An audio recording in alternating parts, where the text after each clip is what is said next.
네, 급일 행사에 참여해주신 모든 여러분 안녕하십니까? 포스트 코로나 시대의 트렌드를 담는 식품 종합 비즈니스의 장인, 지푸드쇼 온라인 컨퍼런스 쇼 함께해주신 모든 여러분 환영합니다.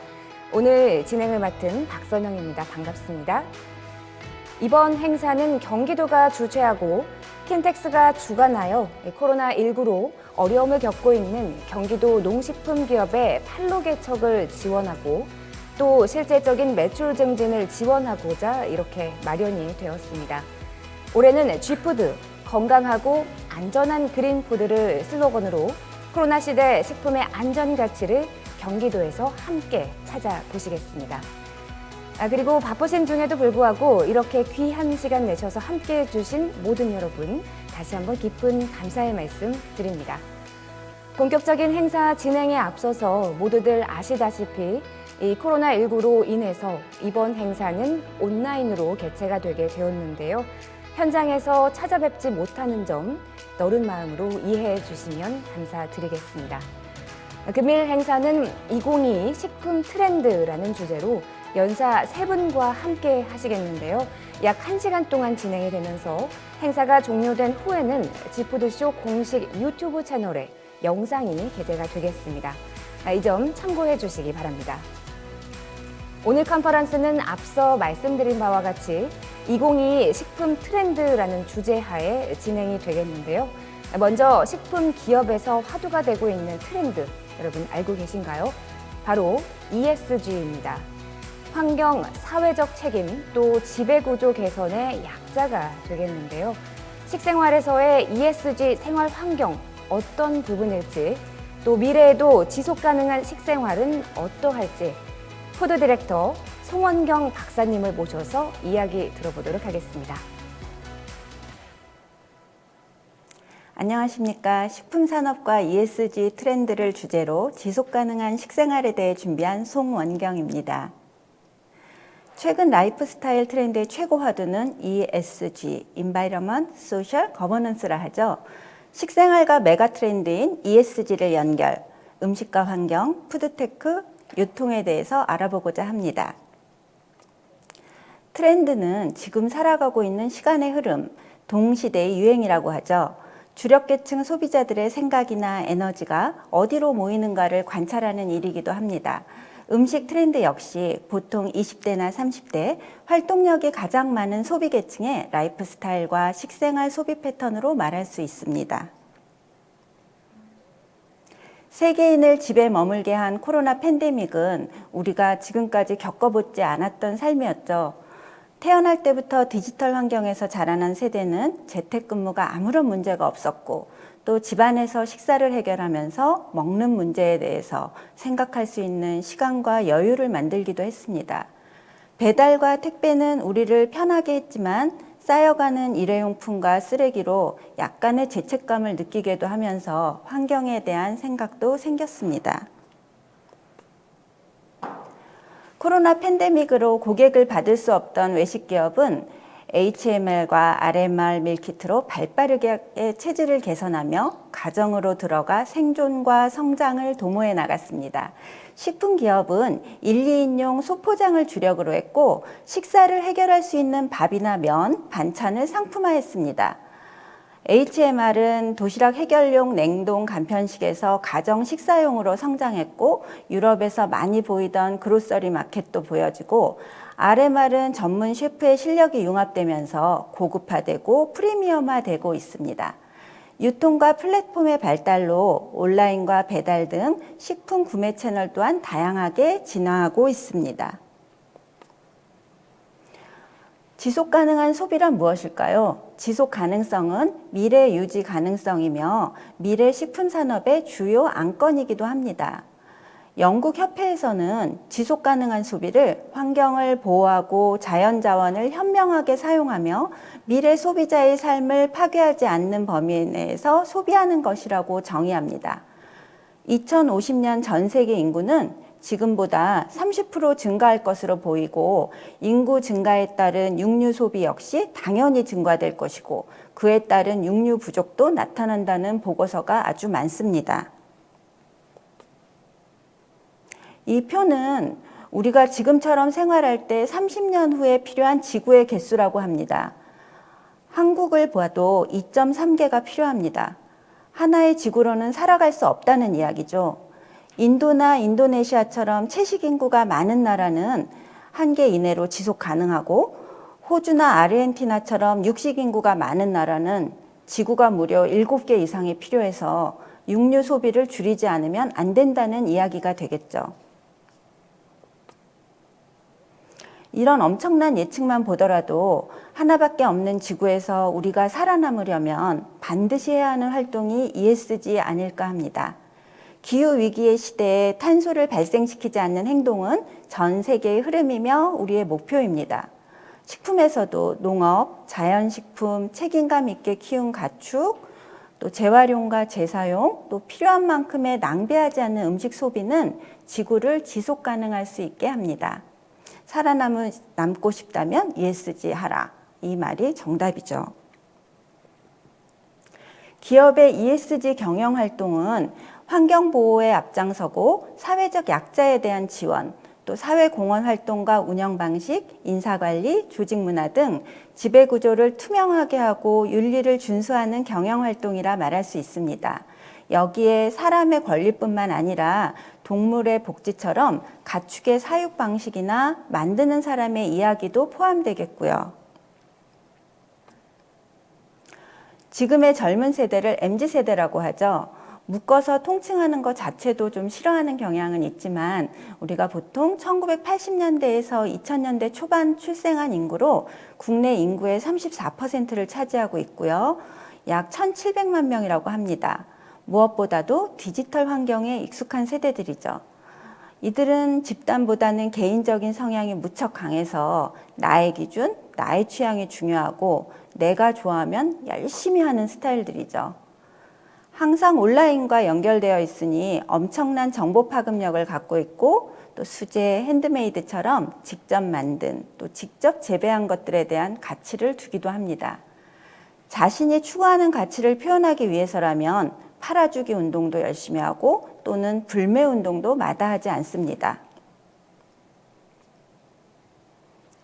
팬데믹 이후에 가장 큰 고민거리는 빈곤과 일자리 양극화가 될 것이라고 합니다. 식생활 역시 양극화가 나타나고 있습니다. 먹는다는 것이 생명 유지와 건강을 위해서였다면 새로운 소비 권력 MZ세대의 식생활은 자기 표현이라고 할 수 있습니다. 위생이나 안전, 럭셔리, 편리함, 재미, 문화, 환경 등 여러 가지 음식을 통해서 다양한 개인의 가치를 표현하고 있습니다. 아래 표는 2020년 덴츠 보고서에서 식생활 양극화에 대한 내용을 다룬 내용입니다.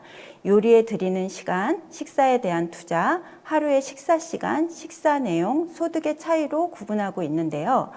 먹는 것이 귀찮고 번거로워서 아무거나 간단하게 한 끼 때우자는 부류가 있고 반대로 손수 만들고 먹는 시간을 즐기며 건강을 생각하는 집단이 있기도 합니다.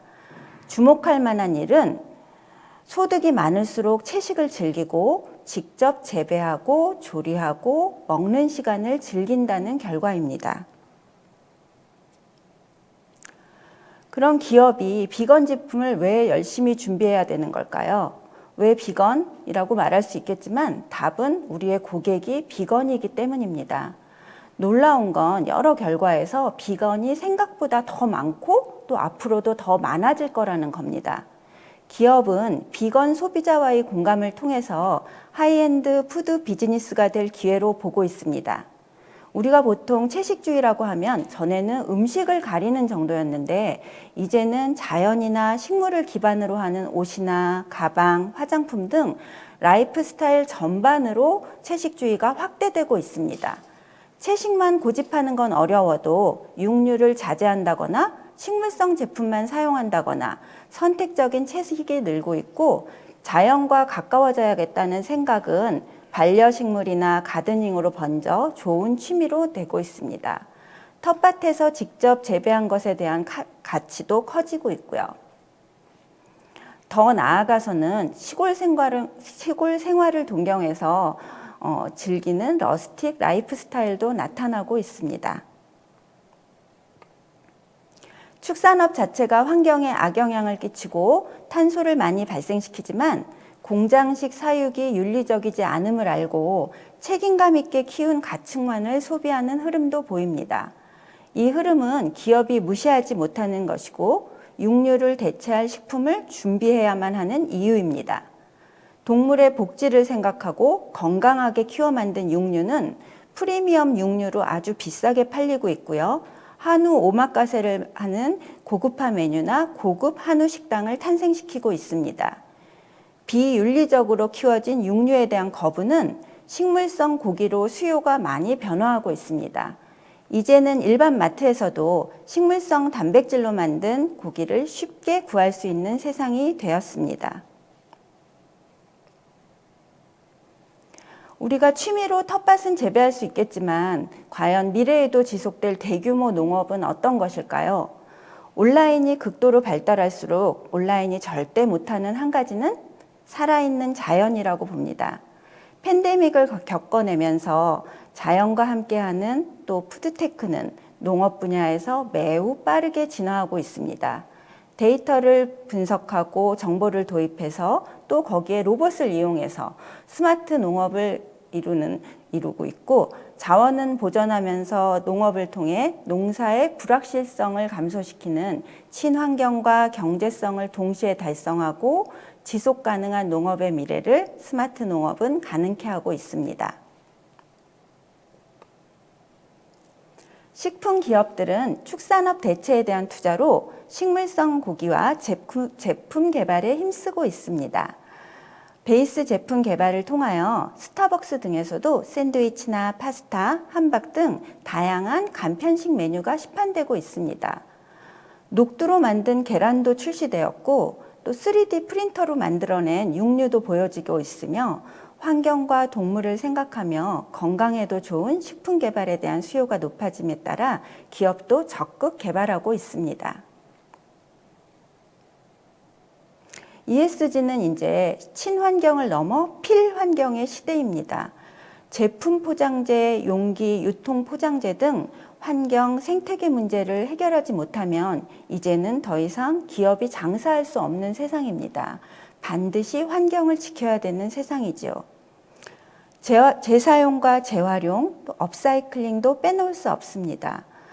플라스틱 라벨을 없앤 음료나 생수병, 또 재사용 컵이나 대나무 빨대 등 기업의 파는 방식의 변화도 빠르게 변화하고 있습니다.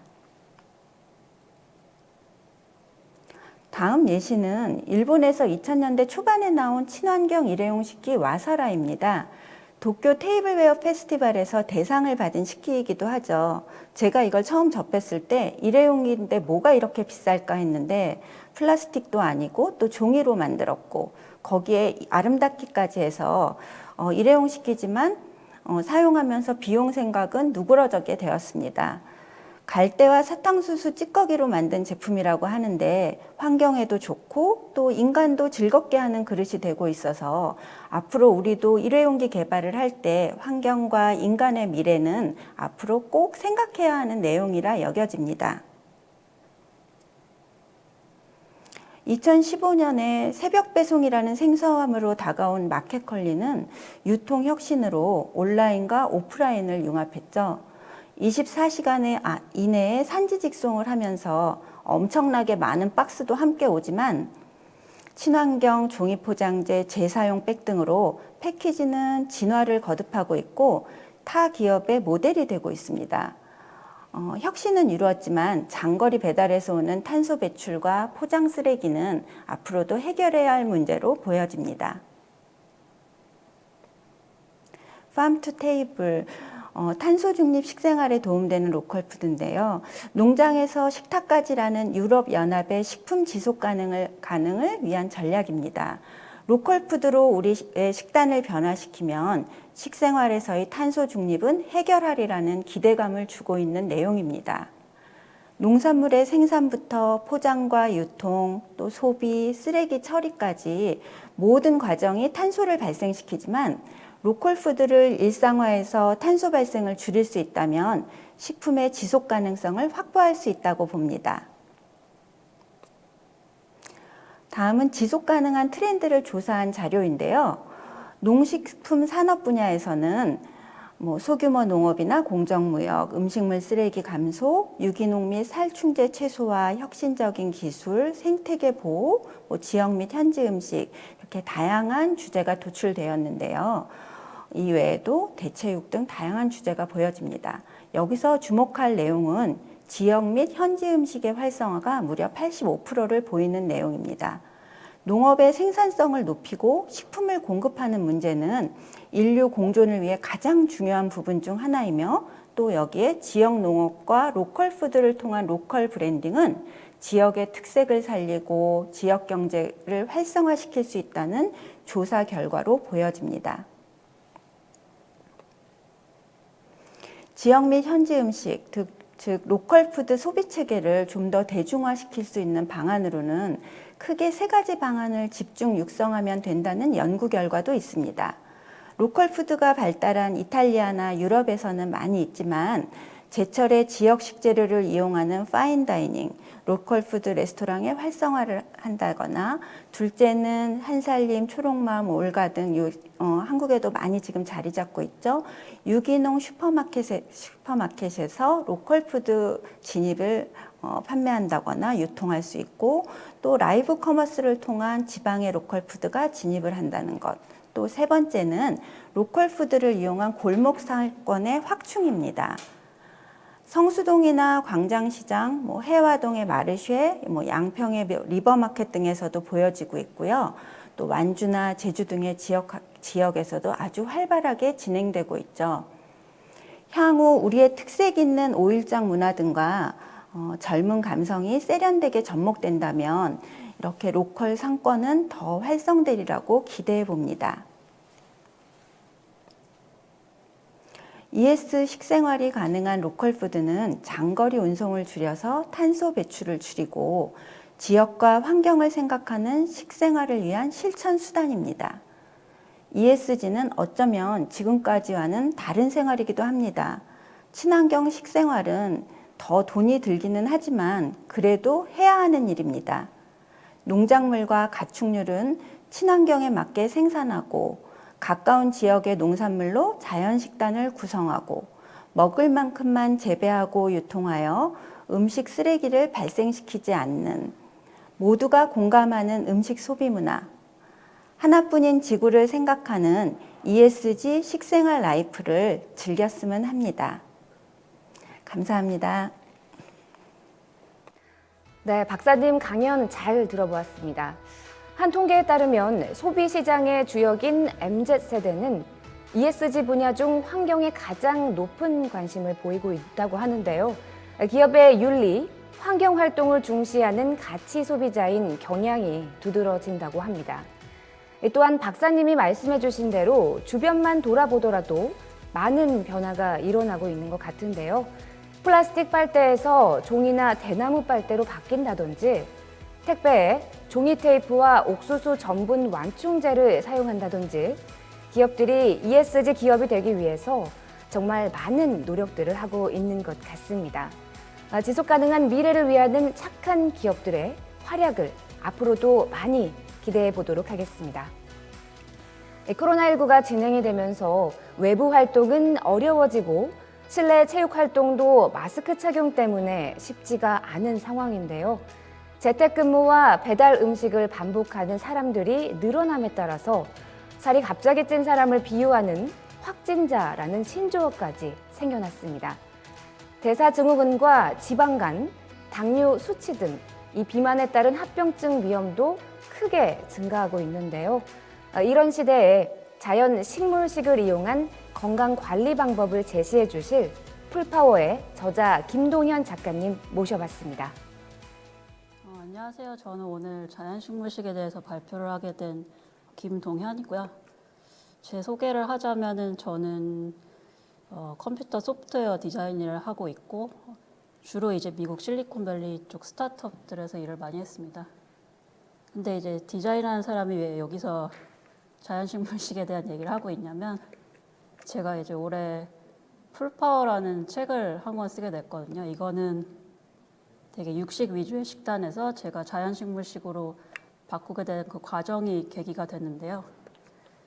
사실 서점에 가면 이미 좋은 자연식물식 관련된 책들이 많아요. 그러니까 콜린 캠벨 박사 책도 있고 맥두걸 박사 책도 있고 한데 아무래도 전문가들은 이제 자기가 치료했던 환자들이나 자기가 했던 연구들 중심으로 좀 책을 많이 쓰기 때문에 저는 이제 좀 여러 전문가들의 것들을 취합해서 조사해서 거기다 이제 제 경험까지 이렇게 좀 넣어갖고 책을 적게 됐습니다.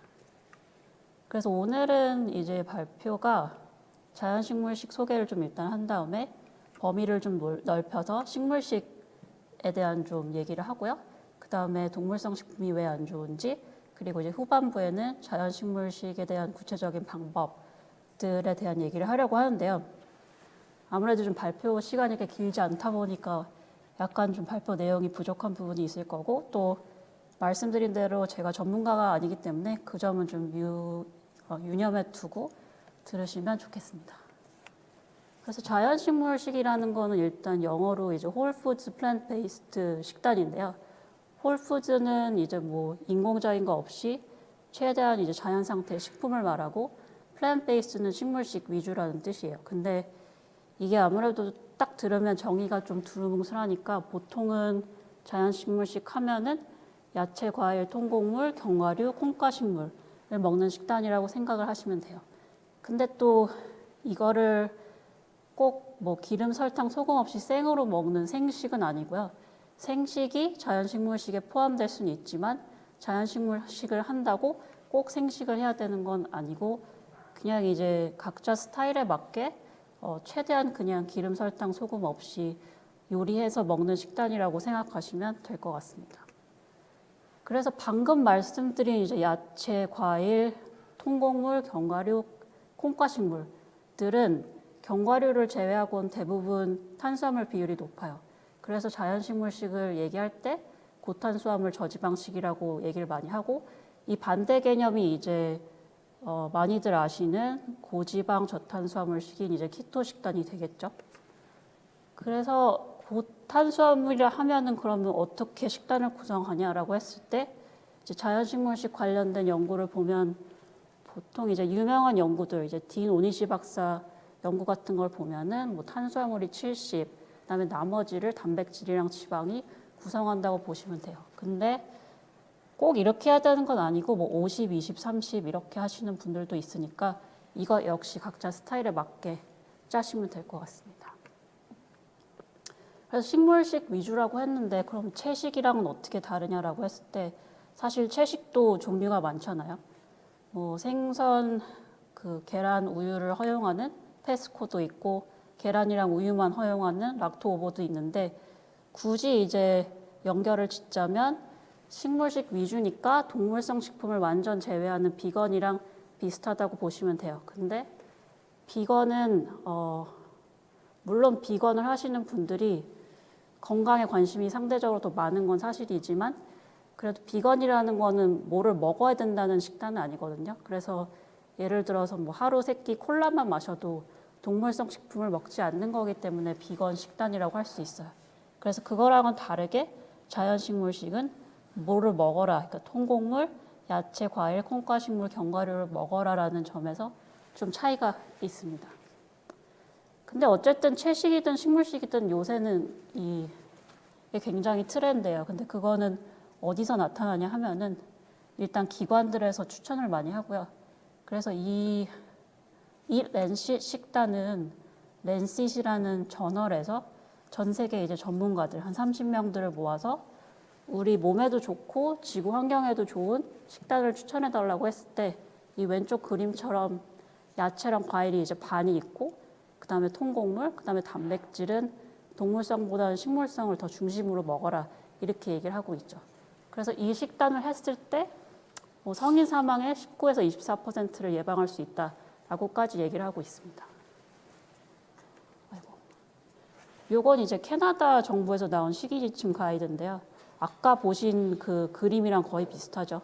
야채랑 과일이 반이 있고, 그 다음에 통곡물이 있고, 단백질이 있고, 마찬가지로 단백질은 동물성보다는 식물성을 많이 먹으라고 하고 있고, 또 포화지방 비율이 높은 식품은 또 피하라고 하고 있죠. 그리고 이런 기관들에서 식물식을 추천하는 것뿐만이 아니라 식물식 자체가 여러 질병 분야에서 또 추천이 되기도 하거든요. 그래서 간단하게 좀 몇 개를 보자면 일단 장수 연구에서는 이게 크게 두 가지 축이 있는데 첫 번째 축은 그 오래 사는 지역의 사람들을 찾아가서 그 사람들이 뭘 먹고 어떤 생활 습관을 갖고 있는지를 보는 이제 연구 방법인데 대표적인 게 댄 뷰트너 박사의 블루존 연구가 있죠. 그래서 이 사람이 정한 5개 이때 지역들을 가서 봤을 때 이들이 공통적으로 식물식을 하고 있고 고기 같은 경우는 뭐 한 달에 5번 먹는데 그 먹을 때마다 보통 아이폰 크기 정도로 굉장히 조금의 양을 먹고 또 대부분이 고탄수화물식을 한다는 거를 찾아냈습니다. 근데 물론 옆에 그림 보시는 것처럼 각 지역마다 이제 식단 구성은 조금씩 달라요. 그러니까 이탈리아 사르디나는 통곡물 비율이 높고 캘리포니아 로마린다는 그 야채랑 과일 비율이 좀 높죠. 그렇지만 이제 말씀드린 대로 거의 모든 지역에서 뭐 고기나 가금류, 그 생선의 비율이 굉장히 이제 낮다는 걸 알 수 있죠. 장수 연구의 이제 두 번째 축은 그 사람이 뭘 먹고 뭘 하냐를 보는 게 아니라 이제 실험실 같은 데서 그 쥐 실험이나 이스트 실험을 통해서 장수를 조절한 이제 요인들을 찾는 거야. 그래서 대표적인 게 이 노아의 종말을 쓴 데이비드 싱클레어 박사인데 이 사람이 하는 얘기를 보면 뭐 레스페라트롤이나 뭐 NAD 증진제 같은 약물 얘기들을 하죠.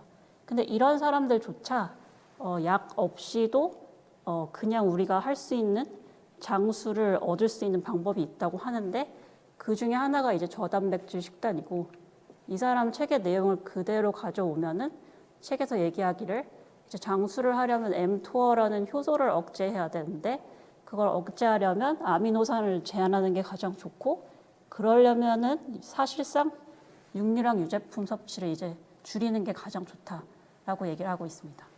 그래서 이분도 아까 방금 말씀드린 블루존 지역 중 하나인 그 오키나와 지역의 다이어트를 한 2년간 했다라고 또 자기 트위터에 또 얘기를 하고 있습니다.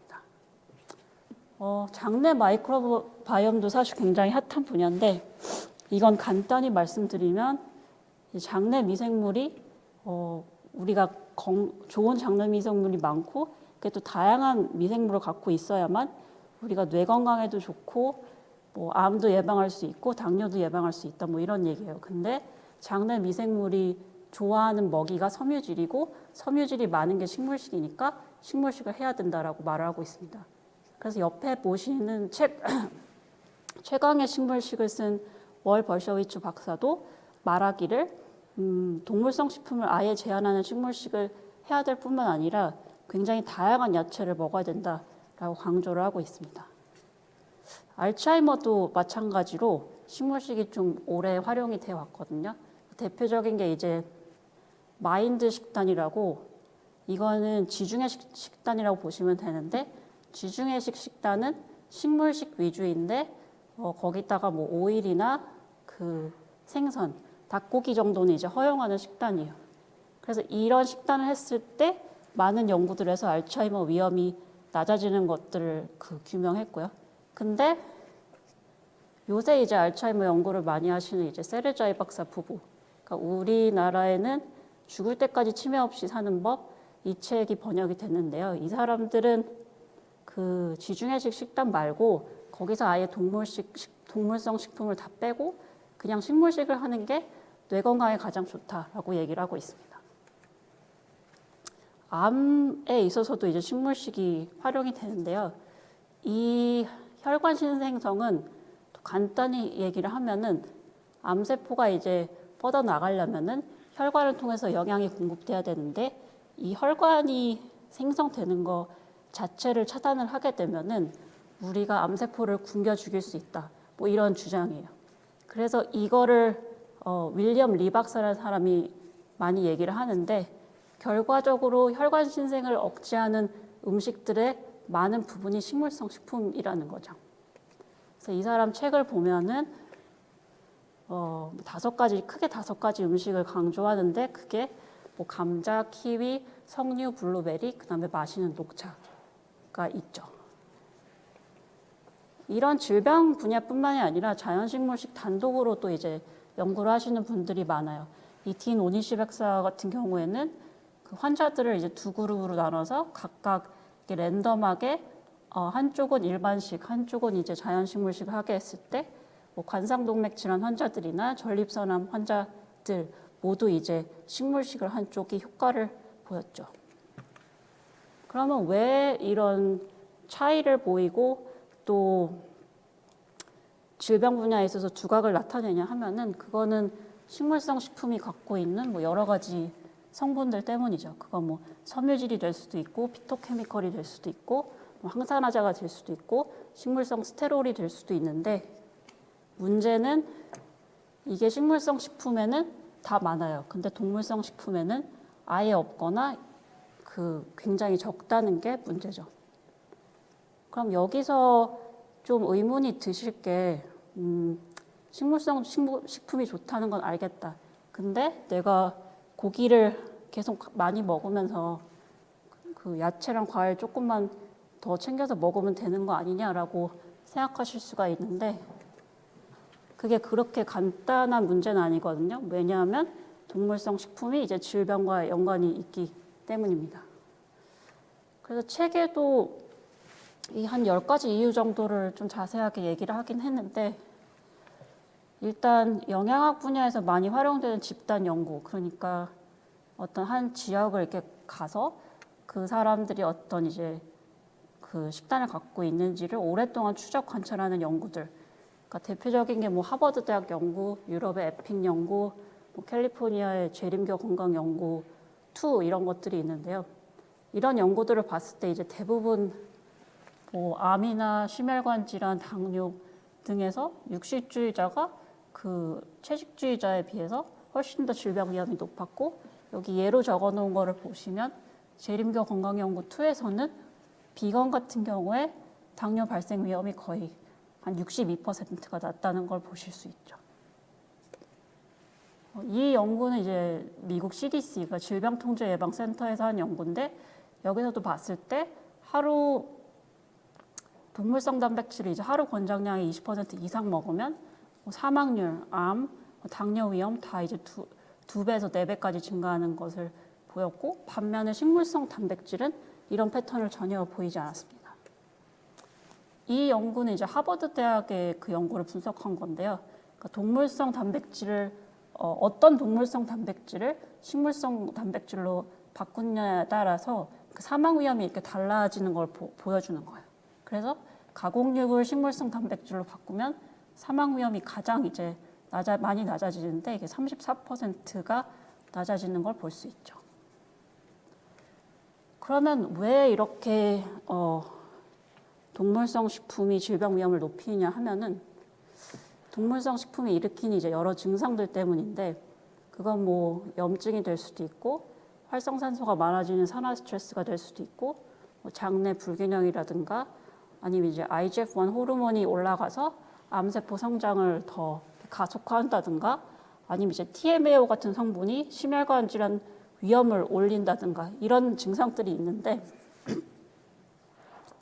그럼 이 증상들을 일으키는 원인이 뭐냐라고 했을 때 이것도 뭐 굉장히 여러 가지 요인들이 있죠. 동물성 단백질, 뭐 특히 메티오닌 같은 게 될 수도 있고 그 고기 속에 있는 콜리카르니틴 아니면 뭐 내독소, 고기를 조리할 때 나오는 HCA나 AGE, 고기 속의 동물성 철분인 햄철, 아니면 뭐 그 외에 콜레스테롤, 호르몬제, 항생제 등이 있을 그런 게 요인이 될 수 있습니다. 근데 물론 이게 이 화살표처럼 딱딱 이렇게 맞아 떨어지는 건 아니죠. 복합적이에요. 그래서 예를 들면 동물성 단백질이 몸에 들어오면은 알리스테페스나 빌로필라 같은 안 좋은 미생물이 생기고 그게 이제 단사슬 지방산 생성을 낮춰서 염증성 장질환을 일으킬 수 있고 아니면은 그런 것들이 나중에 콜린 카르니틴이 들어왔을 때 그 TMAO로 그것들을 바꿈으로써 심혈관 질환을 또 올릴 수도 있습니다. 그래서 이렇게 복합적으로 작용한다고 보시면 될 것 같아요. 각 식품군마다 좀 구체적으로 들어가 보면은 일단 고기는 붉은 고기랑 뭐 소세지나 햄, 베이컨 같은 가공육이 있는데 당연히 이제 둘 다 좀 안 좋지만 굳이 또 따지자면 가공육이 더 위험하고요. 그 이유는 이제 가공육 속에 아질산염 같은 게 나중에 DNA 손상을 일으키는 N니트로사민으로 바뀔 수 있기 때문에 그렇고, 그래서 WHO에서는 한 하루에 50g 정도를 이제 제한하라고 하거든요. 근데 이 50g이라는 양은 그림 보시면 아시겠지만 햄 2장, 핫도그 반 개? 한 이 정도 양이거든요. 그러니까 굉장히 좀 자제하기가 어려운 양이니까 사실 고기는 아예 끊는 게 어떻게 보면 가장 좋지 않을까 생각을 합니다. 계란은 일단 딱 들으시면 콜레스테롤부터 먼저 이제 생각을 하실 텐데, 이거에 관해서는 한 3가지 논쟁들이 있어요. 근데 계란이 뭐 좋은 콜레스테롤을 높인다든가, 뭐 계란의 제아잔틴 같은 성분이 LDL 콜레스테롤 산화를 막는다든가, 이거는 사실이 아닌 걸로 이미 연구들로 증명이 됐고요. 다만 이제 계란이 우리가 식이 콜레스테롤이 몸에 들어왔을 때 혈중 콜레스테롤을 과연 위험할 정도로 올리냐 올리지 않느냐에 대해서는 좀 논쟁이 분분한 편입니다. 근데 그럼에도 불구하고 계란은 역시나 뭐 심혈관 질환, 당뇨, 뭐 여성 같은 경우는 유방암, 남성 같은 경우는 중증 전립선암과 연관성을 보이기 때문에 조금 안전한 식품이라고 보기는 어렵고, 또 이 이유는 계란 자체가 동물성 단백질이기 때문에 갖고 있는 뭐 콜린이나 IGF-1, 포화지방 같은 게 또 문제가 되겠죠. 유제품은 이미 많이 아시지만 뼈 건강에 좋지 않고요. 광고랑은 다르게 오히려 골절률을 높인다는 연구들도 많고, 또 여성 같은 경우에는 유방암, 남성 같은 경우는 이제 전립선암과 관련이 있는데, 사실 유제품이 대장암 위험을 낮춘다는 연구들은 있어요. 그렇지만 대장암 위험을 낮추자고 또 나머지 암 위험을 높일 수는 없는 거니까 좀 피해야 되는 식품이고, 또 이제 우유에 대한 논문을 쓴 그 데이비드 루드위그 박사가 자기 블로그에 쓴 글을 보면은 제가 인상 깊었던 부분이 결국에는 우유는 개발도상국처럼 아주 영양 공급이 부족하지 않은 이상 먹어야 될 필요가 없다라고 분명히 얘기를 하고 있습니다. 그래서 유제품은 뭐 참 여러 가지 성분들이 좀 복합적으로 안 좋은 작용을 하는데, 그게 뭐 송아지를 성장시키기 위한 보바인 성장 호르몬이 될 수도 있고, 뭐 단백질인 카제인, 아니면은 젖당의 종류인 뭐 갈락토스, 뭐 포화지방, 항생제, 이런 것들이 같이 작용을 한다고 보시면 되겠습니다. 그래서 그러면은 뼈 건강에 중요한 칼슘은 어디서 얻느냐라고 했을 때, 우리 권장량을 한 하루에 500에서 600mg이라고 친다면 식물성 식품에서 충분히 얻으실 수 있거든요. 그러니까 뭐 두부, 그 다음에 견과류, 야채 등을 섞으면은 500mg은 금방 넘길 수 있으니까 그 부분은 좀 걱정하지 않으셔도 될 것 같습니다.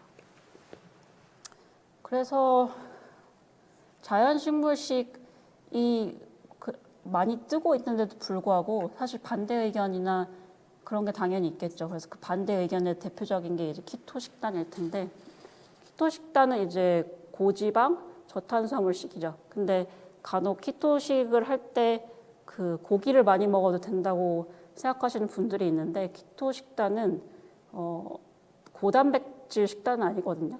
그러니까 생각만큼 고기를 많이 먹을 수 있는 식단이 아니고, 또 이게 탄수화물이 5%라는 거는 우리 하루 그 칼로리를 계산했을 때 한 20에서 25g 정도로 생각하시면 되거든요.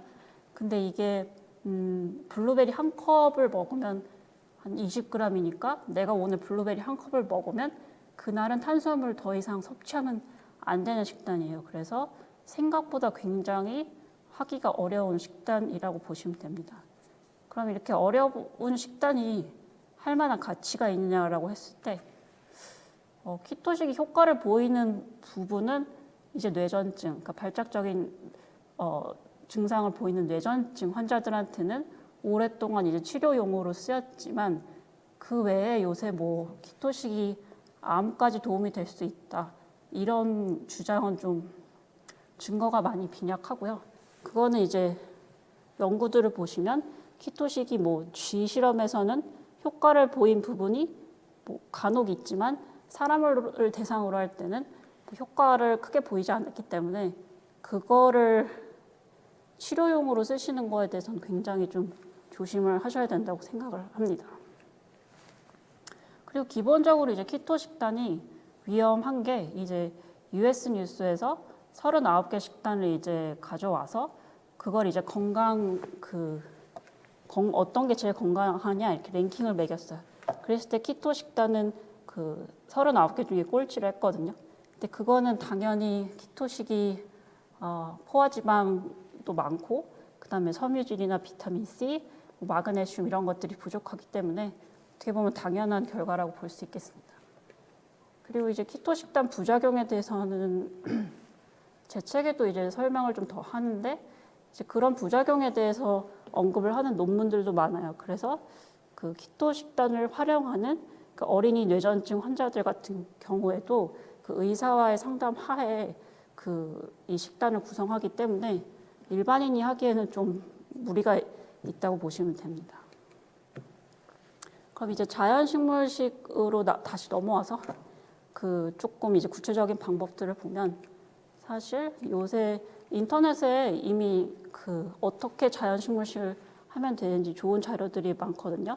뭐 마이클 그레거 박사라는 분이 만든 앱도 있는데 이 앱은 오늘 내가 뭐 어떤 식품을 몇 번, 얼마만큼 먹어야 되는지 이런 것도 다 알려주거든요. 그래서 이렇게 앱을 보시면 체크를 할 수도 있고 그리고 제 식단은 어떻게 보면 조금 극단적이었는데 좀 오랫동안 기름, 소금, 설탕을 안 쓰고 이제 야채를 많이 쪄서 먹고 그다음에 과일을 먹는 그런 식단으로 좀 오래 했었고 근데 말씀드렸다시피 꼭 이렇게 하지 않으셔도 되고 그냥 각자 스타일에 맞춰서 기름, 설탕, 소금 넣어서 이렇게 요리 하셔도 되고요. 요새는 이제 좀 바꿔서 비빔밥 형태로 먹고 있습니다. 근데 저는 이제 여자고 운동을 막 전문적으로 하진 않기 때문에 그럼 남자고 만약 운동을 전문적으로 하는 경우에도 자연식물식으로 뭐 필요한 걸 다 채울 수 있냐라고 했을 때 제가 이제 유튜브를 보다가 그 영국에서 운동 코치를 하는 마크 스테펜스라는 사람이 자기 식단에 대해서 자연식물식 식단에 대해서 얘기하는 거를 좀 인상 깊게 봤거든요. 그래서 그분은 아침을 이렇게 먹고 간식 먹고 점심 먹고 간식 먹고 저녁을 이렇게 먹었을 때 총 칼로리랑 탄수화물, 단백질 충분히 채울 수 있다라고 얘기를 하고 있습니다. 제 책에도 이제 식단표를 넣었지만 그냥 드시던 거에서 크게 바꾸지 않고 그냥 동물성 식품을 식물성 식품으로 바꾸는 거라고 생각하시면 되거든요. 그래서 뭐 우유 대신 두유, 뭐 버터 대신 아몬드 버터, 뭐 기름 대신 저염 간장, 뭐 소금 대신 양파 이런 식으로 바꾸시면 되고 쌀밥 대신 현미밥, 뭐 스파게티 면 대신 이제 비슷한 모양을 내는 호박, 그다음에 아이스크림 대신 뭐 얼린 바나나 이런 식으로 하시면 되고요. 그리고 또 역시나 유튜브에 이제 굉장히 레시피 채널들이 많아요. 그 문숙님 채널도 있고 서정화의 건강밥상, 그다음에 캘리포니아 건강밥상 이런 채널들 보시면은 정말 이제 최소한의 어떻게 보면은 그 인공적인 재료로 우리가 먹는 뭐 빵이나 떡까지 만들 수 있거든요. 그러니까 활용을 하시면 될 것 같고 그리고 자연식물식 관련 다큐는 사실 좀 넷플릭스에 많은데 뭐 워터 헬스나 게임 체인저스 같은 것들을 좀 찾아보시면 좋을 것 같습니다. 자연식물식에 대한 이제 오해를 몇 가지 최종적으로 좀 짚고 넘어가려고 하는데 탄수화물은 좀 시간이 없을 것 같고 일단 단백질에 대해서는 자연식물식을 할 때 우리가 필요한 단백질을 다 얻을 수 있냐 이게 좀 가장 많이 듣는 질문인 것 같아요. 근데 당연히 얻을 수 있고요. 이제 여자가 이제 하루에 필요한 단백질이 한 45g, 남자가 이제 한 55g이라고 했을 때 옆에 표를 보시면 아시겠지만 콩이랑 견과류, 야채 합치면은 금방 이제 50g 넘길 수 있고 반대로 동물성 식품은 이제 스테이크 한 조각을 먹어도 62g이잖아요. 그래서 앞 슬라이드에서도 보셨지만 동물성 단백질 과잉, 그러니까 예를 들면 메티오닌 같은 게 너무 많으면 그게 오히려 질병 위험을 높일 수가 있거든요.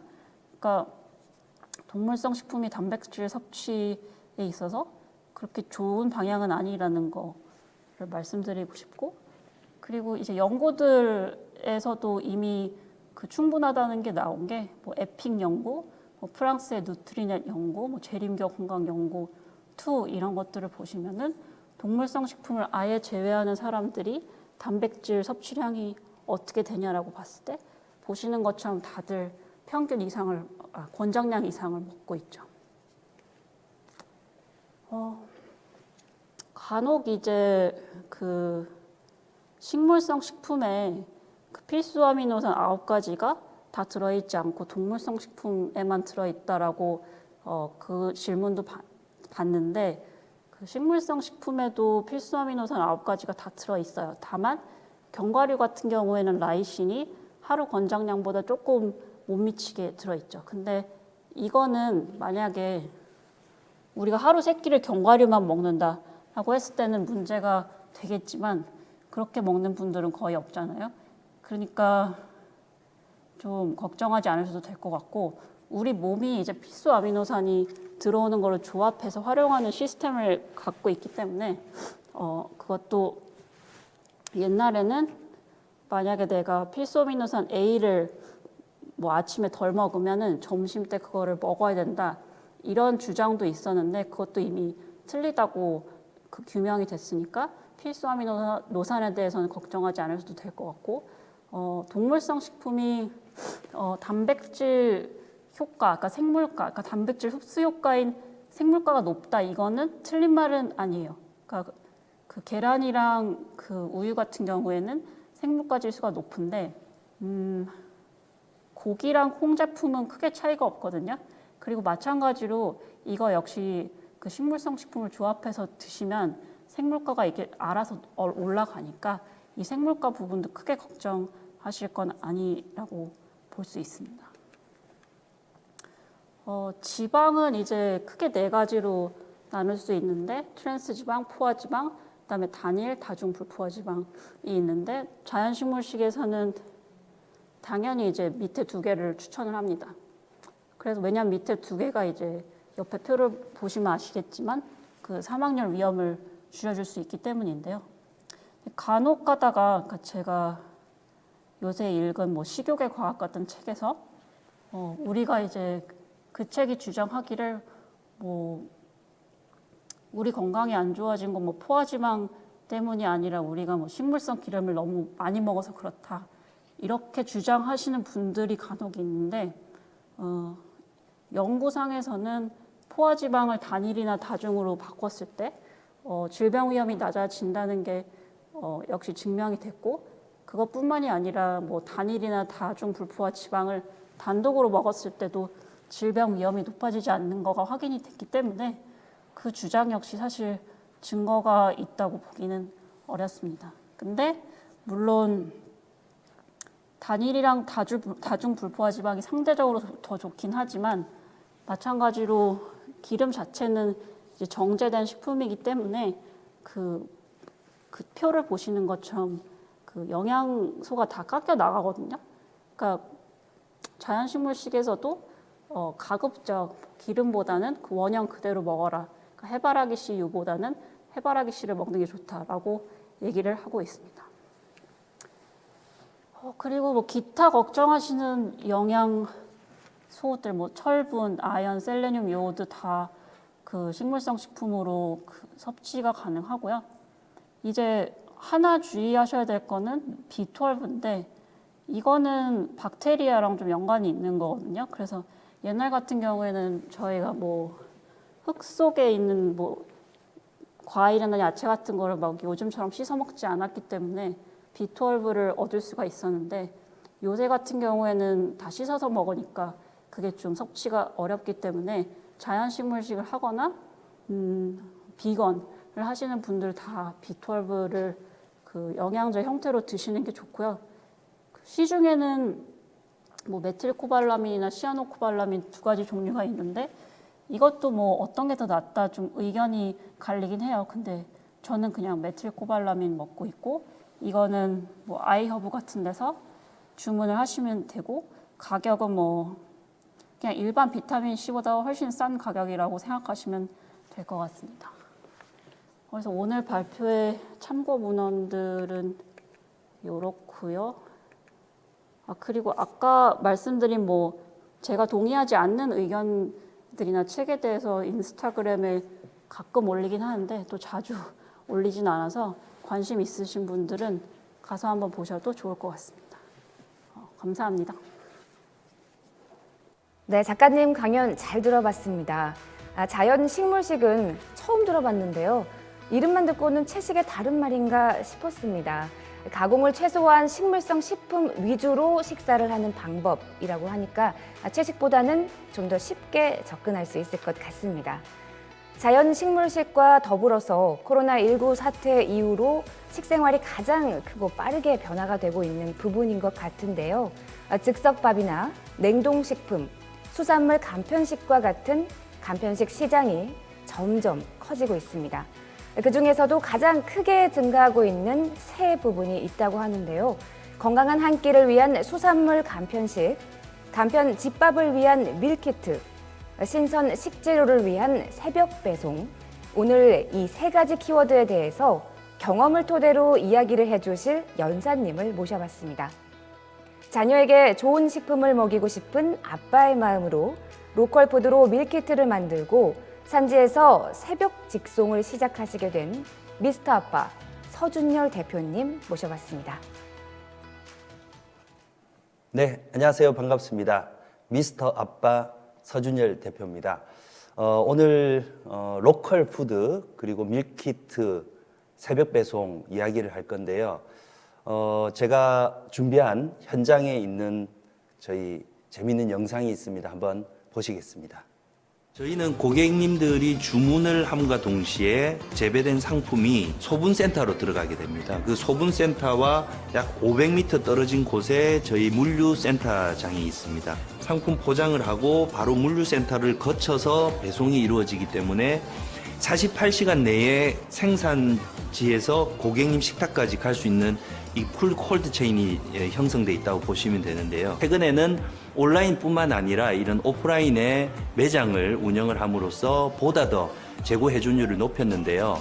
오프라인 매장에서 고객님들이 직접 눈으로 보고 상품을 구매를 하실 수 있고 오프라인 매장에서 온라인 쇼핑몰로 비교해서 주문을 하실 수 있습니다. 이런 옴니 채널을 통해서 보다 신선한 산지 먹거리를 고객들이 선택할 수 있게 안전하게 제공을 할 수 있습니다. 경남에서 생산되고 있는 많은 신선식품들을 주문하면 다음날 아침 7시에 서울, 경기, 인천, 수도권에 새벽 배송을 하고 있고요. 풀피먼트를 통해서 풀 콜드 체인, 산지에서 나가는 순간부터 가정까지 신선함을 책임질 수 있다는 의미에서 불응을 선택을 했습니다. 콜드체인 물류센터와 야채, 수산, 과일, 밀키트 소분센터를 운영하고 있는데 로컬푸드가 이들의 소분센터와 연결되어 고품질의 밀키트 제작에 큰 역할을 하고 있다. 로컬리즘이라고 해서 로컬에서 생산된 로컬푸드를 그 지역에 있는 소비자들이 직접 소비를 해서 이 지역에 있는 경제가 순환이 잘 되도록 하는 그런 마중물 역할을 하고자 이런 밀키트 제작도 로컬푸드를 이용하고 있습니다. 점차 커져가는 밀키트 시장. 신선함과 정성을 경쟁력으로 이 시장에 뛰어들어 점차 영향력을 키워나가고 있는 이들의 마음이 전국으로 퍼져나가길 함께 지켜보도록 하자. 네, 잘 보셨나요? 지금 보신 영상은 경상남도 창원, 함안읍 여기서 좀 벌어지는 이야기들인데요. 저희 미스터 아빠는 작년 6월입니다. 6월에 저희가 법인을 설립을 했고 로컬 푸드로 시작을 하기 위해서 지역에서 저희가 거점을 마련을 했습니다.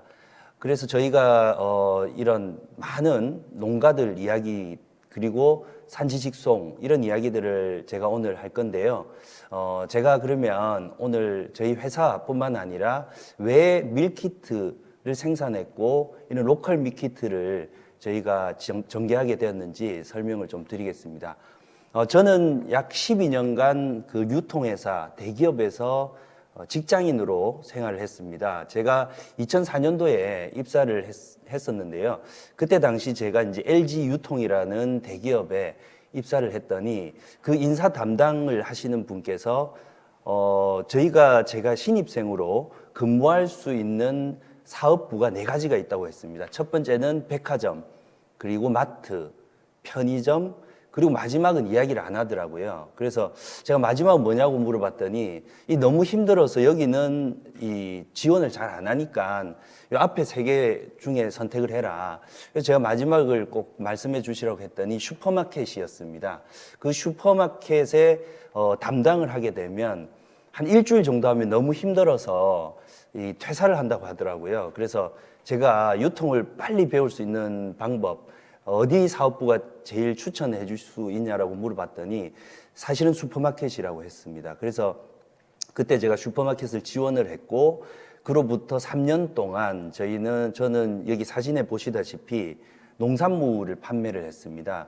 뭐 생선 대가리도 잘라봤고요. 그 다음에 뭐 감자도 팔고 배추도 팔면서 정말 그 싱싱한 농산물을 판매를 했는데 그때 느낀 게 있습니다. 이 농산물들이 보통 매장에 도착을 하게 되면 이게 과연 산지, 저희가 흙이라고 하죠. 흙으로부터 몇 시간 후에 도착하는지를 굉장히 궁금했거든요. 왜냐하면 오후가 되면 이 파릇파릇한 이런 생물들이 조금 시들해지더라고요. 그래서 제가 그때 생각한 건 농산물을 그냥 바로 산지에서 이렇게 가져와서 판매를 한다면 참 고객도 좋고 관리하는 사람도 좋을 거다라고 생각을 했어요. 그러다가 저는 이제 본사에 근무를 하게 되었고 마지막으로 제가 근무했던 게 온라인 쇼핑몰이었습니다. 그래서 오프라인에 있는 매장에 담당도 해봤고 온라인의 마케팅이나 온라인 MD를 하다 보니까 온라인과 오프라인의 각각 좋은 요소들 그리고 실패 요인들을 좀 알게 되더라고요. 그래서 저한테는 12년 동안 온라인과 오프라인의 유통 경험을 가지고 있었습니다. 그래서 이런 유통 경험을 가지고 어떻게 사업을 전개하게 되었는지 설명을 좀 드릴게요. 그 온라인은 아시다시피 굉장히 쇼핑 이 볼륨이 계속 증가하고 있습니다. 온라인 매출은 정말 오프라인을 능가하면서 지금 현재는 코로나 이 팬데믹을 통해 가지고 정말 많은 쇼핑을 온라인으로 하고 있잖아요. 특히나 이런 모바일을 통해서. 근데 여기 면밀히 바라보면요. 그 온라인 쇼핑의 연령층이 다 수용할 수는 없다라는 겁니다. 그래서 연세가 좀 많으신 분들은 집 앞에 있는 슈퍼마켓을 아직도 이제 왕래를 하시고요. 그다음에 좀 젊으신 분들은 당연히 온라인에 익숙하죠. 그래서 이런 부분을 어떻게 그러면 앞으로 이런 농산물, 수산물 판매할 때 좀 참고할지 좀 염두를 했었고요. 두 번째는 백화점, 마트나 이런 대형 몰들이 이번에 팬데믹을 통해서 많이 좀 힘들어졌습니다. 그래서 앞으로 저희가 불확실한 어떤 이런 바이러스 시대를 살고 있지 않습니까? 그래서 조금은 작은 매장 그리고 조금은 상권이 이런 고객들이 살고 있는 집 근처에 근린 상권이라고 하잖아요. 그쪽에 가깝게 가면은 뭐 팬데믹이 오더라도 좀 거뜬히 이겨낼 수 있다라는 그런 생각을 좀 했었고요. 그 다음에 이제 세 번째는 늘 사용을 하고 이용을 하던 상품들이 브랜드가 좋다라고 해서 사용을 하는 게 아니라는 거죠. 특히 신선식품에 대해서는 상품의 품질이 너무 중요하다. 그래서 이 3가지를 많이 참고를 해서 사업을 한번 준비를 해봤습니다. 그게 미스터 아빠라는 플랫폼이 나왔던 어떤 배경인데요. 그래서 제가 생각한 건 온라인과 오프라인을 이렇게 동시에 활용할 수 있는 플랫폼. 그다음 두 번째는 근린 상권, 가까운 상권에 들어가서 조금은 작은 매장을 운영을 하는. 그리고 소분을 해야 되겠다. 왜냐하면 1인 가구들이 너무 증가를 합니다. 그래서 혼자 사시는 분, 싱글족 이런 분들이 많잖아요. 그래서 상품을 조금 더 소분할 수 있는 그 센터, 기능이 좀 필요하겠다라고 생각을 했고요. 마지막은 제가 아까 농산물 담당을 할 때 느꼈던 그 산지 직송이라는 신선함을 식탁까지 빠르게 배송할 수 있는 프로세스가 필요하다, 그런 생각을 했었습니다. 그래서 저희가 지금 현재 운영하는 미스터 아빠는 이런 로컬 신선식품 종합유통 플랫폼이라고 보시면 되는데요. 온라인과 오프라인 그리고 많은 고객들을 만날 수 있는 이런 채널을 통해서 산지 직송을 하고 있습니다. 그리고 중간 유통 구조를 계속 혁신해 나가는 그런 활동을 하는 스타트업입니다. 그리고 소분 기능을 강화를 했는데요.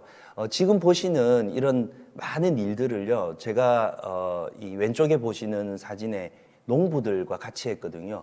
농부 어부들과 이 같이 이룩했던 성과물들인데요. 약 300일 동안 이뤄낸 성과물들입니다. 그래서 이게 결국은 혼자서 해서는 안 되는 일이라는 걸 많이 느꼈고요. 최근에 저희는 지역에 아주 시골에도 새벽 배송을 하는 그런 플랫폼으로 자리매김을 했습니다. 아까 말씀드렸듯이 유통에 있어서 구조를 좀 보게 되면요. 좌측에 있는 것처럼 물류센터에 어느 정도의 재고를 가지고 고객님들이 주문할 것을 예상을 하고 흔히 말해서 안전재고라고 하는 것을 가져가는 것을 우리가 볼 수 있는데, 제가 생각한 건 좀 다른 관점이었어요. 고객이 주문하기 전까지는 물류센터에는 재고가 없어야 된다. 왜냐하면 고객이 많이 주문할지 적게 주문할지 굉장히 변수들이 많거든요. 그러면 상품의 어떤 신선도가 안 좋아질 수도 있기 때문에 저는 오히려 고객님이 주문하는 순간 그때부터 우리가 물류라는 배송을 움직이면 되겠다라고 해서 소분센터를 만들었습니다. 그래서 소분센터라는 건 결국 야채를 농부들이 가져오시면 그 야채 농부가 가져온 그대로 소분센터에 들어오게 됩니다. 그러면 그 소분 그 박스를 풀어서 고객님들이 주문하면 바로 소분을 하는, 그리고 배송을 나가게 되는 그런 시스템인데요. 그래서 저희는 물류 창고에는 신선식품 재고가 하나도 없습니다. 그래서 지금 거리에 저희가 소분센터를 이렇게 두고 있고요. 수산물도 마찬가지입니다. 수산물은 어업인들, 그러니까 어장을 가지고 계신 분들이 생산 활동을 하지 않습니까? 근데 한켠에서는 소비자들, 수요가 이렇게 많이 발생됩니다. 그러면 이 많이 수확을 했을 때는 소비자가 좀 적으면 물가가 막 판매 가격이 내려가잖아요. 그래서 이런 것들을 좀 밸런싱을 맞출 수 있게 저희 미스터 아빠는 직접 생산을 하는 어업인들하고 같이 플랫폼을 만들었습니다. 그리고 저희가 계속 생각했던 게 농부들의 마음이었습니다. 이 생산을 하시는 분들이 과연 어떤 마음을 가지고 생산을 하시는지를 아주 장기간 동안 인터뷰를 해봤는데요. 좀 걱정이 있었습니다. 그분들만의 두 가지였습니다. 하나는 내가 생산을 많이 하면 이 생산한 것을 어디에 팔지에 대한 판로에 대한 고민이었고요. 두 번째는 내가 생산한 걸 온라인이든 오프라인에서 판매를 했을 때 이 대금을 받는, 내가 판매한 만큼의 어떤 공급 가격을 다시 받는 그 기간, 이게 굉장히 길다라는 게 그분들만의 고민이었습니다. 그래서 저희가 첫 번째, 판로를 개척해드리겠다라고 해서 그 생산자들이 어떻게 생산하는지를 데이터를 다 이렇게 모았고요. 그리고 그걸 판매하기 위해서 온라인과 오프라인에 계속 저희가 판촉 활동을 했습니다. 그리고 심지어 작년에 올해였죠. 코로나가 막 극성일 때 급식이 막 중단되었었습니다. 그때 급식이 중단되면서 대파를 많이 재배를 했는데 판매를 못하는 그런 농가가 있었습니다. 그래서 저희가 그 대파를 아주 저렴하게 그리고 아주 좋은 가격에 고객님들하고 연결을 해주는, 그래서 결국은 생산과 소비를 이렇게 저희가 디자이닝하고 큐레이팅하는 그런 기업으로서 계속 저희가 지금 사업을 하고 있고요. 소싱을 할 때 그냥 농가를 가지 않고요. 저희 지역에 있는 지방정부 그 관련된 부서의 많은 분들과 함께 고민을 해서 상품을 계속 소싱을 했습니다. 그래서 혹시나 혼자 데이터가 없어가지고 고민을 하시거나 좀 불안해 하시는 분들은 저희처럼 그냥 용감하게 지방 정부나 이런 지자체에 도움을 요청을 해도 그분들은 많은 데이터를 가지고 있기 때문에 서로가 상생할 수 있다. 그래서 저는 작년부터 올해만 해도 거의 한 1,000톤 정도를 저희가 직접 이 생산에 도움을 더 드리고 해외에서 저희도 수입을 했습니다. 그래서 상생이라는 키워드, 지속 가능한 키워드들을 저희가 계속 생각을 해 나가고 있는데요. 그래서 미스터 아빠는 농부들에게 아빠가 되겠다. 이런 사명감을 가지고 사업을 전개하고 있습니다. 그리고 이 지금 왼쪽에 보시는 것처럼 그냥 지역에 있는 상품을 계속 소싱을 한다고 해결되지는 않더라고요. 고객님들이 이 내용을 알아야 되겠더라고요. 그래서 저희가 한 건 상품마다 어디 지역에서 이게 생산되었는지를 명확하게 고객님들이 인지할 수 있게 그 생산 지역 뒤에 프레시, 경남이다. 그러면 경남 프레시, 경북 프레시 이런 식으로 상품의 패키징을 다 바꿨습니다. 이 바꾸는 과정에서도 지방 정부의 어떤 도움을 받았고요.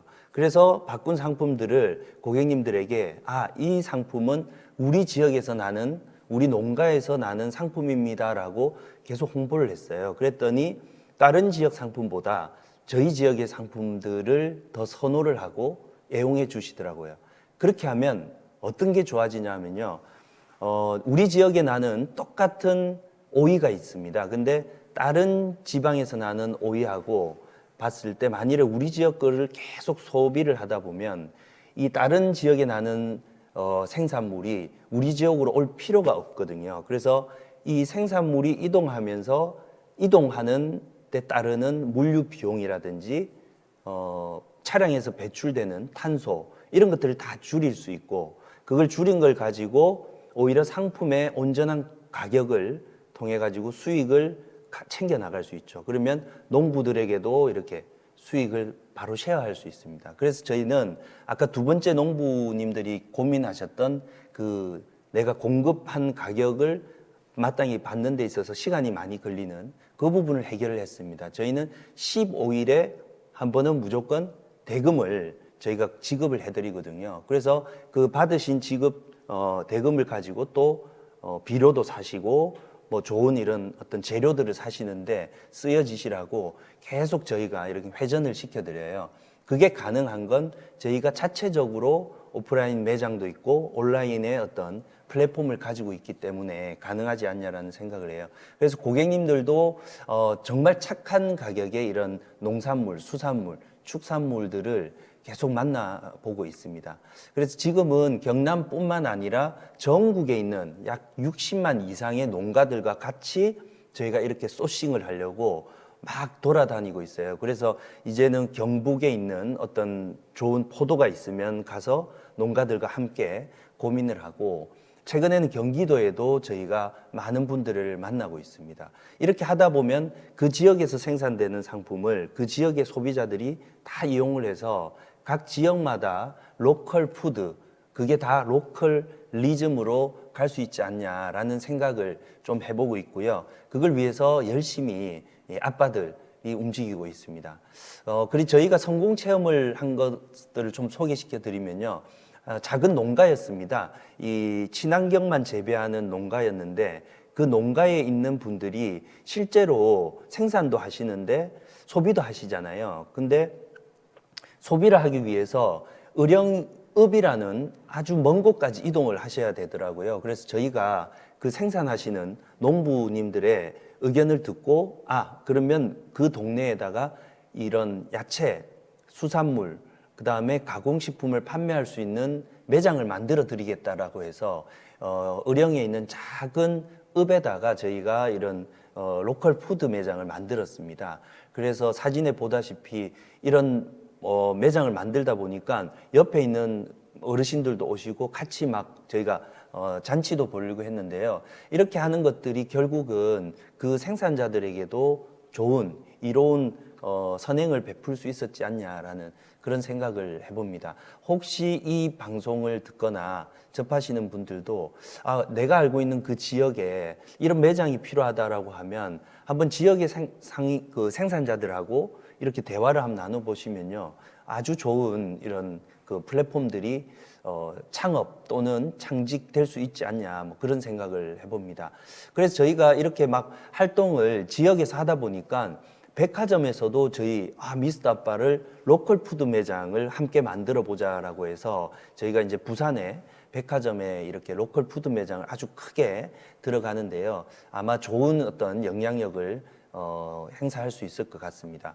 그리고 공간이 있다면 어떤 곳이든 저희는 판매를 할 수 있는 플랫폼이라고 생각하거든요. 그래서 지금 현재 우체국을 운영하시는 우체국장님들도 우리 공간을 활용을 해가지고 지역에 있는 생산자들을 많이 이렇게 소싱을 도와드리고, 그다음 지역의 소비자들이 보다 신선하게 상품을 만날 수 있도록 우체국의 공간을 활용하라, 이런 말씀을 해주셔가지고 아주 좋은 또 모델이 나올 것 같습니다. 이게 제가 발상을 생산자들과 소비자들을 직접 연결하는 거기서부터 계속 확장되었다라고 이해해 주시면 감사하겠습니다. 그래서 저희가 오프라인 매장을 지금 계속 만들고 있거든요. 뭐 1년도 안 된 회사인데도 한 15개 넘는 매장을 계속 이렇게 만들다 보니 사람들이 물어봅니다. 이게 과연 저희 직원 인원으로 이 전국을 다 돌아다니면서 점포를 이렇게 소싱을 하고 점포 개발을 하냐라고 물어보는데, 저희의 매장은 누가 개발을 하냐면요, 고객님들이 추천을 해줍니다. 저희 인스타그램에 이렇게 보시면요, 제가 이렇게 크게 좀 화면을 확대를 해놨는데, 우리 집 앞에 미스터 아빠의 점포가 생겼으면 좋겠다라고 이렇게 댓글을 달아주세요. 그러면 그 댓글을 보고 저희가 고객님들에게 구체적으로 어떤 위치인지, 그리고 거기에 어떤 상권 이런 것들을 여쭤보고 저희의 어떤 담당자들이 가서 현장에서 이렇게 답사를 합니다. 그리고 계속 오픈을 해왔어요. 그래서 저희가 지금 보시고 있는 이런 화면에 있는 매장들은 저희가 고객님들부터 이렇게 추천을 받아가지고 개발을 할 수 있었던 그런 어떤 집단 지성의 플랫폼이 될 수 있었습니다. 혼자만 이렇게 있었다면 아마 이게 해결되지 않았고 저희도 많은 직원을 채용을 했었어야 되는데, 요즘은 고객님들이 직접 상품도 구매도 하시지만 제작도 하고, 그래서 뭐 프로슈머라는 이런 단어가 있지 않습니까? 그래서 저희는 아주 고객님들께 감사의 마음을 가지고 있습니다. 예. 그리고 저희가 좀 재밌는 사진인데요. 이게 저희가 미스터 아빠가 오픈을 하면요, 아주 많은 고객님들이 이렇게 매장에 방문을 해 주십니다. 그래서 지금 보시는 이 매장이 실제로 저희 매장의 사진인데요.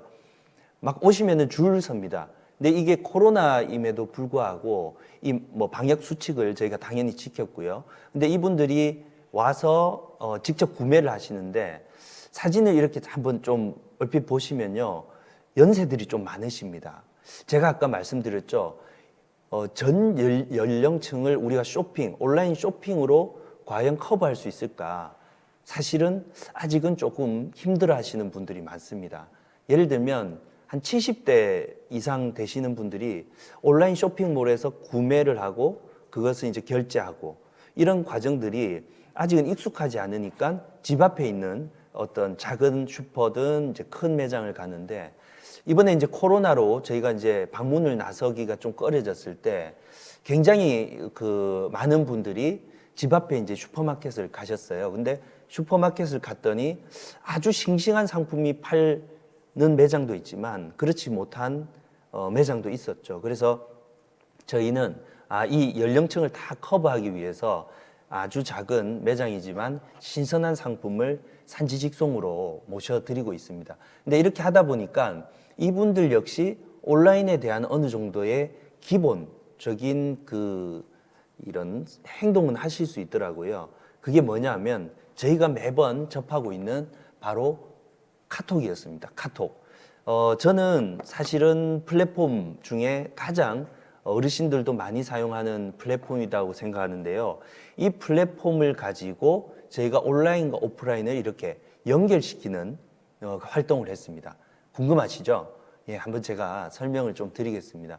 온라인은 연령층이 낮은 분들이 많이 사용하고 오프라인은 연령층이 높으신 분들이 많이 사용하는데 어떻게 저희가 이 하나의 채널을 통해 가지고 이거를 같이 옴니로 사용할 수 있게 했냐면요. 카카오에 있는 카카오 친구를 우리 어르신들한테 계속 추천을 해드렸어요. 그래서 이분들이 매장에 오시면 매번 오실 때마다 이런 전단지를 종이 전단을 가져오셨거든요. 근데 종이 전단은 사실은 환경에 그렇게 좋은 판촉 수단은 아닙니다. 그게 이제 종이를 뽑기 위해서 잉크가 들어가고 그게 이제 많은 분들에게 이렇게 전해질 수는 있지만 그게 나중에는 폐기가 되면 아주 안 좋은 또 화학물질을 배출한다고 했어요. 그래서 저희는 오히려 그걸 하지 않고 전단을 하지 않고 고객님들에게 카톡으로 친구를 맺기를 하면 전단을 계속 보내드렸어요. 그랬더니 좀 연세가 있으신 분들도 아주 쉽게 이렇게 방 안에서 쇼핑을 하실 수 있었던 거죠. 그래서 그렇게 보내드리다 보니까 나중에는 상품에 대해서 궁금해 하시면 어떻게 클릭을 하셔라. 그래서 그 상품에 대한 정보를 계속 고객님과 이렇게 디지털로 소통을 했습니다. 그게 저희가 했던 어떻게 보면 쇼핑의 또 다른 혁명이었는데요. 그래서 보시는 그림과 같이 약간은 좀 이렇게 전단지처럼 이렇게 나와 있는데요. 이것을 계속 보내드렸더니 나중에는 이걸 보셔야지 쇼핑을 하러 나오시더라고요. 그리고 저희가 재밌는 게 산딸기를 판매를 했습니다. 근데 산딸기를 판매할 때 산딸기가 그날 아침에 재배를 해서 그날 오후에 매장에 도착을 했거든요. 그래서 아침에 재배했을 때의 그 재배를 했던 그 환경을 사진을 찍어 가지고 그 농부님한테 저희가 사진을 받고 그것을 저희가 매장을 이용하시는 분들에게 이렇게 바로 집에서 보실 수 있게 공유를 했더니 아주 흥미로워했고요.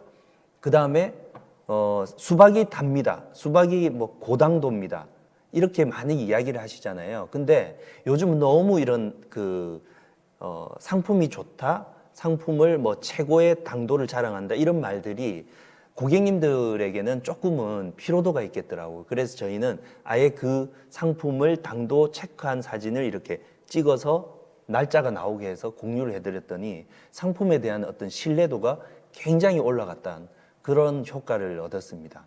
아주 재밌는 이야기죠. 그래서 플랫폼을 운영하시는 분들은 아마 이런 고민을 하셨을 거예요. 내가 온라인만 할지 오프라인을 할지 또는 이걸 어떻게 두 개를 시너지를 낼지를 고민을 하시는데 결국은 고객님들 이 답을 가지고 계시더라고요. 고객님들이 어떤 걸 좋아하고 어떤 걸 선호하시는지를 잘 이렇게 조사를 하시면 저희같이 이런 좋은 플랫폼의 기능을 탑재할 수 있을 거라고 생각합니다. 예. 저희가 사실은 발상을 온라인, 오프라인 상관없어. 우리는 고객이 있는 곳이면 어떤 환경에도 우리가 접근한다라고 시작을 했잖아요. 그래서 저희는 매장에 가면 매장에 있는 재고는 곧 온라인에서 판매되는 상품의 안전 재고다. 이런 사명감을 가지고 지금 저희 플랫폼 운영합니다. 그러다 보니까 폐기나 할인이라든지 이런 낭비적 요소들이 계속 없어지고 있어요. 그래서 저희는 폐기율이 0%라고 자부할 수 있습니다. 그래서 이런 온라인, 오프라인의 시대에서 어떻게 하면 나의 사업 또는 내가 하고 있는 어떤 비즈니스 모델을 잘 구축할 수 있을까라고 고민하시는 분들은 저희의 어떤 사례들에도 관심을 가져주시면 아마 해안이 될 것 같아요. 그리고 각각 가지고 있는 온라인과 오프라인이 가지고 있는 이런 실패 요인들, 페인 포인트들을 잘 분석을 하셔서 사업을 전개하시면 좋을 것 같습니다. 저희는 어떠한 상권에도 저희 매장 어떤 매장의 어떤 형태를 달리해서 들어가요. 너무 농부 어부님들이 재배한 산지 직송 상품만 하는 게 아니고 필요에 따라서는 그런 상품 그리고 또 다른 상품을 보충을 해서 상권을 진입합니다. 제가 왜 밀키트를 사업을 하고 로컬 밀키트를 하게 되었는지 이제부터 말씀을 드릴 건데요. 결국 저희도 고객님들이 추천했던 매장을 저희가 개발을 했고 고객님들이 요구하는 상품을 저희가 또 개발을 하는 거죠. 그래서 큰 축은 산지직송이라는 저희만의 비즈니스 모델이 있지만 각 상권에마다 고객님들이 요구하는 형태로 상품 개발을 했습니다.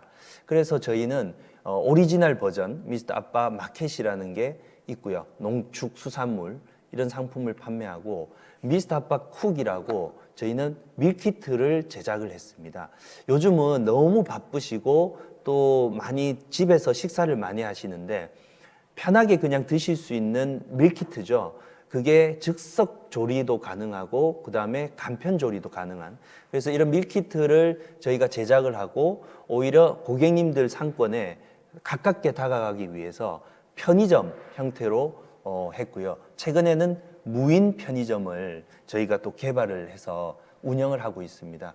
그래서 전국의 많은 분들을 저희가 밀키트 1, 2인이 먹을 수 있는 작은 1, 2인 소분 밀키트를 제공을 하고 있고요. 그 다음에 또 과일을 여러분들 많이 드시잖아요. 근데 과일을 먹다 보면 막 많이 먹으면 조금 남게 되고 그게 너무 아까워서 그거를 어떻게 뭐 갈아서 먹든 착즙 주스 뭐 이렇게 드시는데, 저희도 이제 그런 매장에서 조금은 신선도가 떨어진다 그러면 그 상품을 가지고 바로 저희가 즉석에서 이렇게 과일 주스를 만드는 그런 것도 저희가 개발을 했습니다. 그리고 24시간 무인으로 돌아가는 어떤 꼭 그 신선식품이 아니고요. 평소에 이렇게 많이 접하시는 뭐 문구류라든지 아이들 장난감이라든지 이런 것들도 같이 운영을 하는 매장도 있고요. 그래서 이런 것들 역시 고객님들이 다 요구를 하고 요청해서 만들어진 그런 상품들이에요. 아까 말씀드렸던 조금 남는 이런 상품들이 있잖아요. 뭐 과일 중에 조금 흠이 있다든지 아니면 과일도 이렇게 떨어져서, 그리고 낙과수라고 하죠. 이런 과일들은 조금 흠이 있지만 안에 있는 당도는 굉장히 좋거든요. 그리고 조금은 못난이 과일 야채를 저희가 이렇게 매입을 해가지고 지금 보시는 상품처럼 아주 이쁘게 포장을 하고 고객님들이 아주 친근하게 만날 수 있도록 이렇게 개발을 했습니다. 그리고 냉동 아이스크림도 개발을 하고요. 또 선물을 할 때 아주 이쁜 포장에 이런 크라프트 친환경 포장지에 포장을 해서 선물할 수 있도록 이런 상품들을 개발하고 있습니다. 상품은 곧 가장 좋은 투자입니다. 여러분 꼭 명심을 하시고요. 계속 고민을 하시고 하시면 좋을 것 같고요. 저희는 상품과 컨셉, 문화를 함께 적응해 나가는 그런 플랫폼입니다. 그래서 저희가 밀키트 이야기를 마지막으로 좀 드리면요. 야채, 과일, 수산을 계속 소분을 해서 저희가 판매를 하다 보니까 이것들 역시 너무 좋은 상품이 될 수 있겠다. 그래서 밀키트 상품으로 저희가 개발을 했습니다. 근데 밀키트라는 상품들이 시중에 너무 많이 나와 있어요. 근데 그 많이 나와 있는 상품 중에 어떤 상품들이 아주 희소하고 많이 시장이 형성되어 있냐라고 봤더니 수산물을 가지고 밀키트를 만드는 기업이나 제조회사는 그렇게 많지 않습니다. 왜냐하면 수산물은 아주 선도에 예민하잖아요. 이동하면서 안 좋은 어떤 신선도가 떨어질 수도 있는데, 그래서 저희는 수산물, 경상남도의 남해에서 나는 싱싱한 수산물을 가지고 밀키트를 제작을 해서 요즘은 어린이들이 먹을 수 있는 밀키트도 제작을 했고요. 그 상품들이 아주 신선한 상태로 냉동이 되어서 바로 판매가 될 수 있도록 이렇게 저희가 제공을 하고 있습니다. 제가 하고 있는 이런 사업을 토대로 지금 하시고 계시는 사업에 어떤 아이디어 측면에서 많은 도움이 되시라고 제가 이것저것 좀 소개를 드리는 거고요. 그리고 저희가 밀키트를 제작을 하다 보니까 그 밀키트에 들어가는 많은 식재료들을 로컬에서 생산되는 재료로 저희가 밀키트를 상품을 개발했습니다. 그래서 로컬 밀키트를 지금 출시를 드디어 했습니다. 그리고 상품들마다 저희는 아주 고객님들이 불안해하는 요소들마저도 저희가 아주 좋은 어떤 솔루션을 만들었는데요. 어떤 상품이 어떻게 유통을 경로를 가지고 왔는지, 내가 지금 먹고 있는 시금치가 어디에서 생산되었는지, 그 땅은 무농약인지 유기농인지 이런 게 굉장히 궁금하시잖아요. 그래서 저희가 DB화를 해서 상품 바코드를 찍으면 이게 어디서 생산됐는지가 다 조회가 되도록 하는 그런 솔루션을 개발하고요. 지금 보다시피 남해에서 나는 시금치다. 그러면 무농약 인증, 그다음에 그 남해의 어떤 작황 이런 것들을 다 저희가 고객님들에게 이렇게 공유하는, 그래서 오픈 소스로 데이터를 공유하는 그런 시대를 저희가 지금 선두적으로 일을 하고 있습니다. 그리고 아주 중요한 요소죠. 저희가 지구를 지키는 아빠의 마음으로 모든 식재료, 그 다음에 이런 보조 재료, 예를 들면 박스에 테이프마저도 저희는 이런 친환경 테이프를 쓰고 있고요. 거기에 테이프에 들어가 있는 잉크도 생분해가 되는, 땅에다가 심으면 바로 이렇게 썩어 없어지는 이런 그 친환경을 위한 활동들을 좀 하고 있습니다. 이렇게 하다 보니까 좋은 또 칭찬을 해주셨습니다. 뭐 대한민국 가치경영 대상 ESG 부문에 대상도 타게 되었고요. 그래서 이런 좋은 노력들이 아마 농부들에게도 또 선행적으로 또 돌아가지 않을까, 그런 자부심을 가지고 있습니다. 저희는 아주 좋은 서비스를 전국 각지에 새벽 배송을 하고 있거든요. 새벽 배송을 서울, 경기, 인천에도 하고 부산, 경남 지역에도 하고 있습니다. 이건 고객님들이 요청을 하고 고객님들이 필요로 하기 때문에 했던 서비스입니다. 마지막으로 제가 말씀을 드리고 싶은 건요. 대형 플랫폼이라든지 아주 인지도가 높은 브랜드라고 해서 고객님들이 당연히 선택할 거라는 생각은 이제는 조금 버리셔야 됩니다. 특히나 고객님들이 꼭 필요하고 고객님들이 원하는 상품을 언제 어디서나 제공하는 것이 굉장히 중요하다라는 그런 생각을 많이 하는데요. 만일 그것이 가치롭다면 고객님들의 가치물이 아닐지 그런 생각을 해봅니다. 제가 두 딸의 아버지인데요.